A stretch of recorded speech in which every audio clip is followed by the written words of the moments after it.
Locked On Podcast Network presents Locked On Sports Today. How great it must be for UConn fans. The Huskies are rolling into both the men's and women's Final Four fields this weekend. Also, one of UCLA's own gives us her perspective on the Bruins' showdown with Texas, and South Carolina is seeking revenge in a tournament rematch with UConn. Today's episode brought to you by FanDuel. During the tournament, FanDuel is offering $300 back in bonus bets every day for 10 days. Head to FanDuel.com to get started. I'm Peter Bukowski, starting your day with the can't-miss stories and biggest debates in sports. You're Locked On Sports Today. Searching all major sports. Found. Let's start with the biggest story. It's a double dose of Huskies, the men's and women's bracket featuring UConn in their Final Fours. One team has been the underdog despite being a high seed the whole way through. The other, as prohibitive favorites get.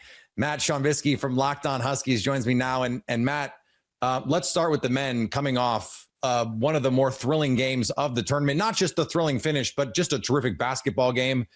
It would not be a UConn game if there wasn't something to talk about with the head coach as well. Emphasis on the head. If you've seen the clips going around with the officials, yeah. Sure. But what is it about this team that just feels like in any game, not only do they think they can and should win, but they're going to make the plays at the end of these games that ultimately decide them?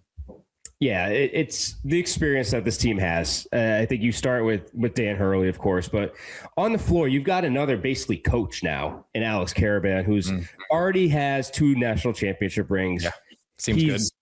Yeah, the leader, preeminent leader, and he's coming through when absolutely needed on the court with threes against Michigan State, and then a huge three, his only 3 of the night to cut it to 1 against Duke. It's just a never say die attitude. And this team has overcome a lot of adversity this year. I don't know how much publicity there's been around it, but basically everyone on this team has been injured at some point during the season. Now we're finally seeing the entire roster, Silas Demery Jr. coming back after getting injured against St. John's, the Big East title game, and starting to look better and better each game during this NCAA tournament run. So if you have a full roster, I've been saying it all year. This is the deepest team in the country, and I've been waiting for a rematch with Arizona in the title game, and we just might get it. Yeah, be careful what you wish for on that with the way Arizona has looked lately. Quickly here before we get to the ladies, you mentioned Alex Karaban and some of the experience that this team has in the era of NIL and the transfer portal and all this stuff. How much do you think continuity is carrying this team? Huge. And that's a big thing with Dan Hurley and his program that he's built here at UConn. It's having that consistency. There's been so many different things happening across the nation in college basketball, and some guys coming from the G League back to trying to get back into the college game. And Dan Hurley's just not going to go down that road. He wants to build a program, typical program, where players want to stick around. And Alex Karaban is a prime example of that. He had a chance to go to the NBA after sophomore year, won 2 national championships already, but he decided to stick it out. Dan Hurley, because Alex Karaban decided to come back, that was a factor in his decision to not go to the Lakers. And you're seeing loyalty is a huge thing with Dan Hurley and his program, and you're seeing it with the players as well. Not really a problem for Gino Auriemma because he's going to get the best recruits. Always, everyone is going to want to stay at UConn, even if they're the 9th or 10th person on the bench, because you have a shot every year to win a national title. They are the wildly prohibitive favorites to win the title this season, the perfect record, all of that stuff. We've seen some good UConn ladies teams over the years, Matt. Like, I don't know if you know that, but what makes this team different and special? Yeah, just on that point, 25th Final Four, it's just a crazy statistic to me. But to me, it's the way they play defense. It's just so difficult for opponents to even get the ball over to half court in the Big East Conference all season long. Yeah. It was just something that they've taken pride in. What did they hold series in the first half? 10, 8, 12, something crazy like that? Exactly. They've turned teams over 24 and a half times a game. They play 40 minutes. And 24 and a half turnovers. They forced 38 turnovers in a game this season. So that's almost 1 per minute turning teams over. But then you have Sarah Strong, National Player of the Year, just named a couple hours ago. was obviously going to take place. And this team just keeps getting better and better as the season goes on. Their offense is flowing. And Sarah Strong keeps getting better, only a sophomore. And they've got a rematch with South Carolina from the national championship from a year ago, now awaiting them. Look, Gino Auriemma does not need me to sing his praises or give him his flowers, but I just feel like you mentioned the 25 Final Fours and all the national titles and all that. They get the best players. We know that. Mm-hmm. But like we've seen programs recruit before. Like John Calipari got the best players too. Yep. They didn't do this. And I feel like we are underrating the coaching job that he does year in and year out to get all the 5-star recruits that are on his team. The best women's players in basketball play at UConn, and yet they defend, as you mentioned, they play together, they play unselfishly. I feel like we are understating what a coaching job he does every single year to get that level of buy-in from these ladies. Yeah, and I think that speaks to his recruiting as well. Like, yes, you can go out and get the best players, but you got to get the right, great players to come in and accept not being the number one option or the number two option even. You have Blanca Quinones coming off the bench, who would 6th Woman of the Year in the Big East, would be the best player on any team in the nation. Yeah. And she's coming off the bench for UConn and came through and had 14 points in the first half in the Elite Eight, 20 points overall, and is leading this team now. And as a freshman, will be taking over in a starting role next season. It just speaks to what Gino's able to get out of this team. And he challenges them each and every single day in practice. They're going on 5-on-8 to prep for the Final Four. And it just, he throws challenge after challenge after challenge to them. And he said he's proud of this team because in years past, when he's thrown 8 players on the court before, some teams have turned to him and said, hey, this is unfair. This team accepts the challenge and tries to win in that environment rather than say, hey, you're kind of skewing things. Stay up to date all year on men's and women's college basketball by subscribing to Locked On College Basketball and Locked On Women's Basketball on your favorite podcast app. And of course, Locked On Huskies gives you everything you want for UConn. You're Locked On Sports Today. Coming up, UCLA is rolling into their Final Four clash with Texas unafraid. Before we get to that, who's the best coach left in the men's Final Four? The tournament is nearly over, which means some of the best basketball we're going to get all year. Brackets, buzzer beaters, upsets. It's nonstop action from tip to final cut. This is what the tournament builds to. And right now, FanDuel is giving new customers a way to stay in the action all tournament long. Here's the best part. You get up to $300 back in bonus bets every day for 10 days. That means 10 chances to stay involved throughout the entire tournament. Mix it up however you want. Game picks, futures, even same game parlays for potential bigger payouts.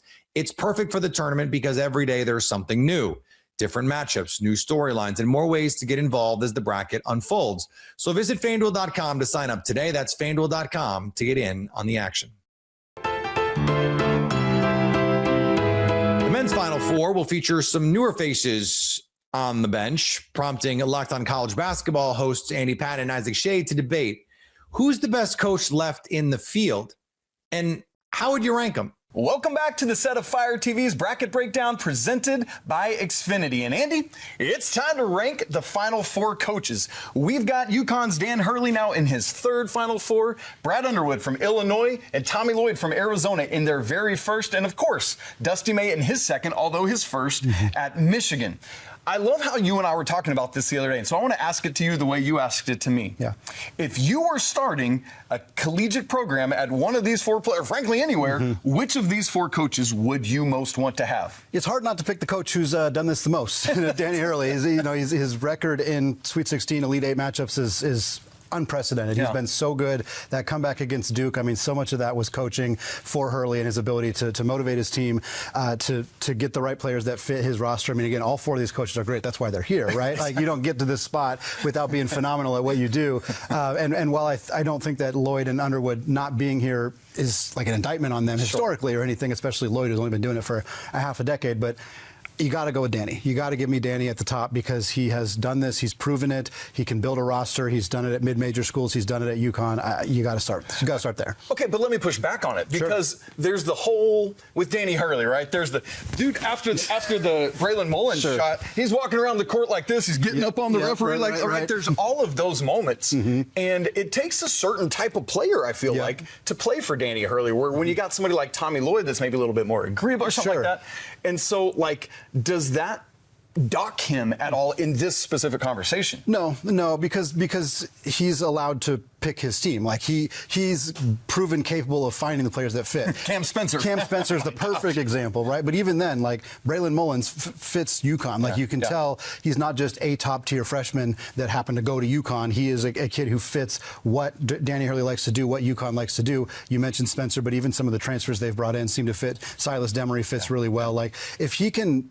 As long as, if you're picking a random team and you just want to grab Danny Hurley, sure, you got to figure out if like Lloyd might be a bit more adaptable, even Dusty might be a bit more adaptable. Sure. But Danny has proven capable of getting the players that fit his system and his attitude and his mentality. And again, the record of winning speaks for itself. I think about Dusty May as a great person to talk about here because this is his second time, but the other time he did it was at Florida Atlantic. Like, you go there to party down and do whatever, like Red Solo Cup beer pong and stuff like that. This dude did it at FAU, gets this opportunity now in Ann Arbor, where he's just continued to kill it. It feels to me like Dusty May understands this current landscape. He knows how to roster build. He knows the X's and O's inside out. He, similar to Tommy Lloyd, by the way, is not going to be like, well, I guess we got to shoot 8 million threes now. It's like, I'm going to go get me a whole bunch of front court dudes to load this up and light it up. And so last year, it was Vlad Golden, who we brought with him from FAU. It was Danny Wolf, who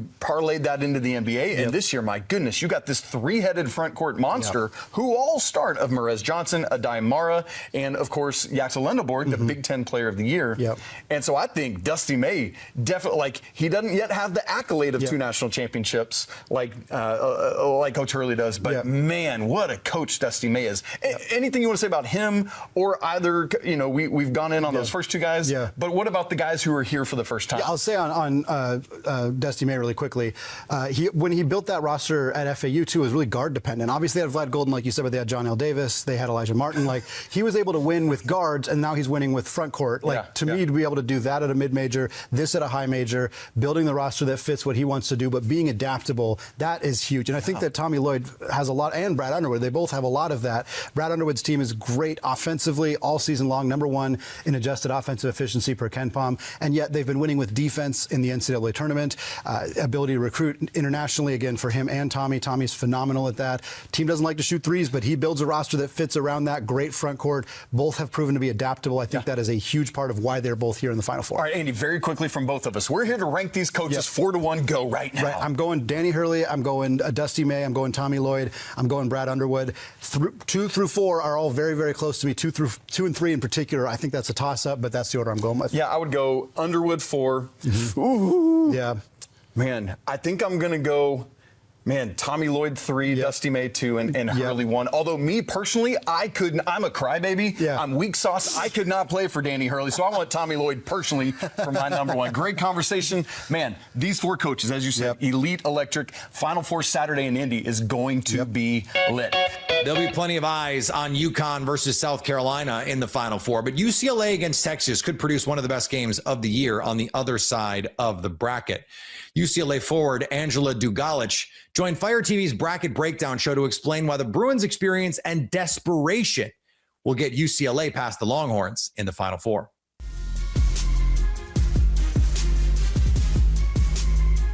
Angela, thank you so much for joining today's show. A year seems to go by so fast. We spoke around the same time last season. I want to know, what's the difference between last year's Bruins going to the Final Four and this year's Bruins? Hi, thank you so much for having me. I think the biggest difference for us is the fact that we have that Final Four experience. I think last year it was just a new stage for a lot of us. And at the end of the day, obviously we wanted to win, but I think it was just so many things going on. And I think this year we're just locked in, and this is a business trip. That's our mentality. And business trip. I love that. I think experience is going to be great for you guys. Y'all had a slower start against Duke. I want to know, what was Coach Corey saying in that locker room to wake you guys up to have a spectacular second half? Yeah, she was honestly super calm. She told us, like, obviously we have to fix our defense and like how we're guarding those schemes. But really it was us as a team collectively that we didn't get on each other, but we definitely called each other up and out on like what we need to do better so we can win the game. I love that. On this show, we've been talking a lot about X factors. Who's that person either coming off the bench, being that spark? I so see you as that for UCLA. I love watching you play. You just have such an energy about your game. Obviously, 6th Woman of the Year in the Big Ten. I wanted to know, what is your mindset in helping your team get over the hump against Texas? Thanks. Honestly, just doing whatever it takes. If you need me to score one day, I got you. If you need me to play defense the next day, I got you. Like, whatever I have to do to win, that is the end goal. Preaching. Having that type of mentality, you as a senior now, how are you pouring into your younger teammates? Like you said, you're riding on experience. How are you being a mentor for your younger teammates? Yeah, I think for them, this is obviously all very new. I'm trying to give them the care that they need and the how do I say this, like the push that they need for us to still focus on the games as well. So it's just like a balance, but I think they're doing a great job of just supporting us, and also when their time is there to step up, they do their job. I love that. Well, I know you guys are headed to Phoenix today. You got a flight to catch. Make sure you tie those shoes up real tight going into this next day. I see what you did there. I did not know that was, it's not a rule, but I did not know. No, that was a vet move. You pulled your vet card. I was like, oh, this girl's a pro. And speaking of that, I'm excited to see where you end up in the draft. I don't know if we'll play against each other, with each other. We'll see how that ends up, but keep being great, Angela. I'm really happy for you. Stay up to date all year on women's basketball by subscribing to Locked On Women's Basketball on your favorite podcast app. Coming up, Dawn Staley is seeking revenge. What if sports were traded like markets? Now you can put your sports IQ to work in real time with Robinhood Prediction Markets. It's not you against the house. It's you participating in a live market. You can buy or sell your positions all game long. Use your sports knowledge in the moments that matter. Robinhood Prediction Markets changes the game. It's people moving the action. So when momentum shifts, you can move with it. I always knew the game, but never had a dynamic way to apply that knowledge. Now I can actually take part live in a market powered by people. You're no longer just a spectator. Play by play, you decide. Trade every play with Robinhood, now available across the U.S. Download the Robinhood app now to begin. Futures and cleared swaps trades involve significant risk and is not appropriate for everyone. Event contracts are offered by Robinhood Derivatives, LLC, a registered future commission merchant and swap firm. Dawn Staley in South Carolina are seeking revenge on UConn after falling in the Final Four to the Huskies a season ago. Gamecocks assistant coach Wendell Farrow joined Fire TV's Bracket Breakdown show to help preview USC's thrilling matchup with the undefeated, the hegemonic UConn Huskies. Coach, Final Four bound. I know that you are elated right now. Give us all the feels. We are super pumped. Obviously, the Sacramento Regional Special, being in California, having family there to come support, and us, going through the rigors of a long season and winning against TCU in a very tight game. We opened up in the fourth quarter, so we're super pumped to be here. You know how us Cali babies get down. People are calling this game a rematch. I know you guys have a huge chip on your shoulder. What's the difference between this South Carolina team compared to last season when they played UConn?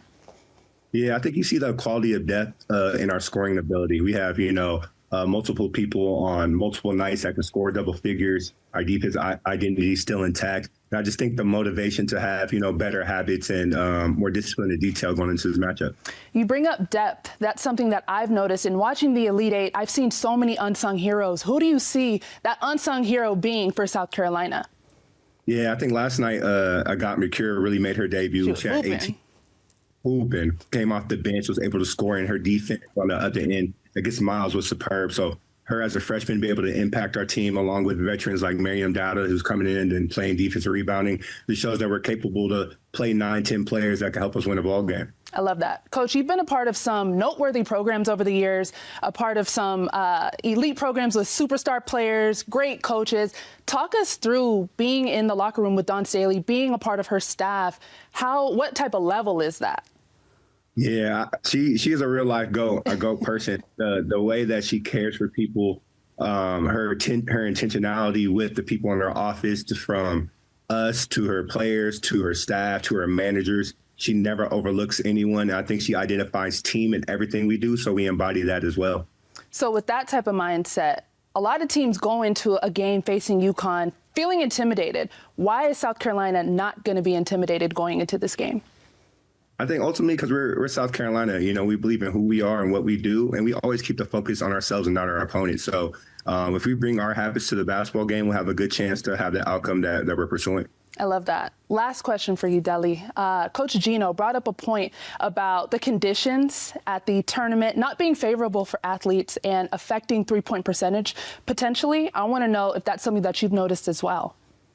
Yeah, when you watch the games, obviously the shooting percentages have been all over the mark. Obviously, we want to take care of student-athlete welfare from the rest. And obviously, us being in transition with travel, we want to make sure that they feel good to compete. But ultimately, it kind of is what it is, and we all kind of have the even playing field, so we just got to kind of overcome that. I love that. Speaking of feeling good, traveling, I know y'all got back late, 2 a.m., so I'm going to let you go, but thank you so much for spending time.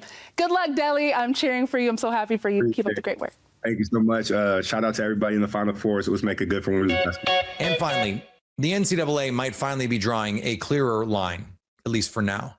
A new proposal would bar athletes who enter and stay in a pro draft from returning to college, a direct response to recent cases that expose just how blurry those rules and lines have become. At the same time, the NCAA is loosening other restrictions, including allowing prospects to sign with agents and accept prize money. So more freedom. On the other hand, affirm you can't have it both ways with the actual draft. It's the latest attempt to modernize a system that's been playing catch up for years. Whether it actually holds up is an entirely different question. Coming up, we've reached the Final Four. Men's, women's, we got it all. Find out which team will win it all. So at least until tomorrow, stay locked on sports today. Locked On Podcast Network presents Locked On Sports Today.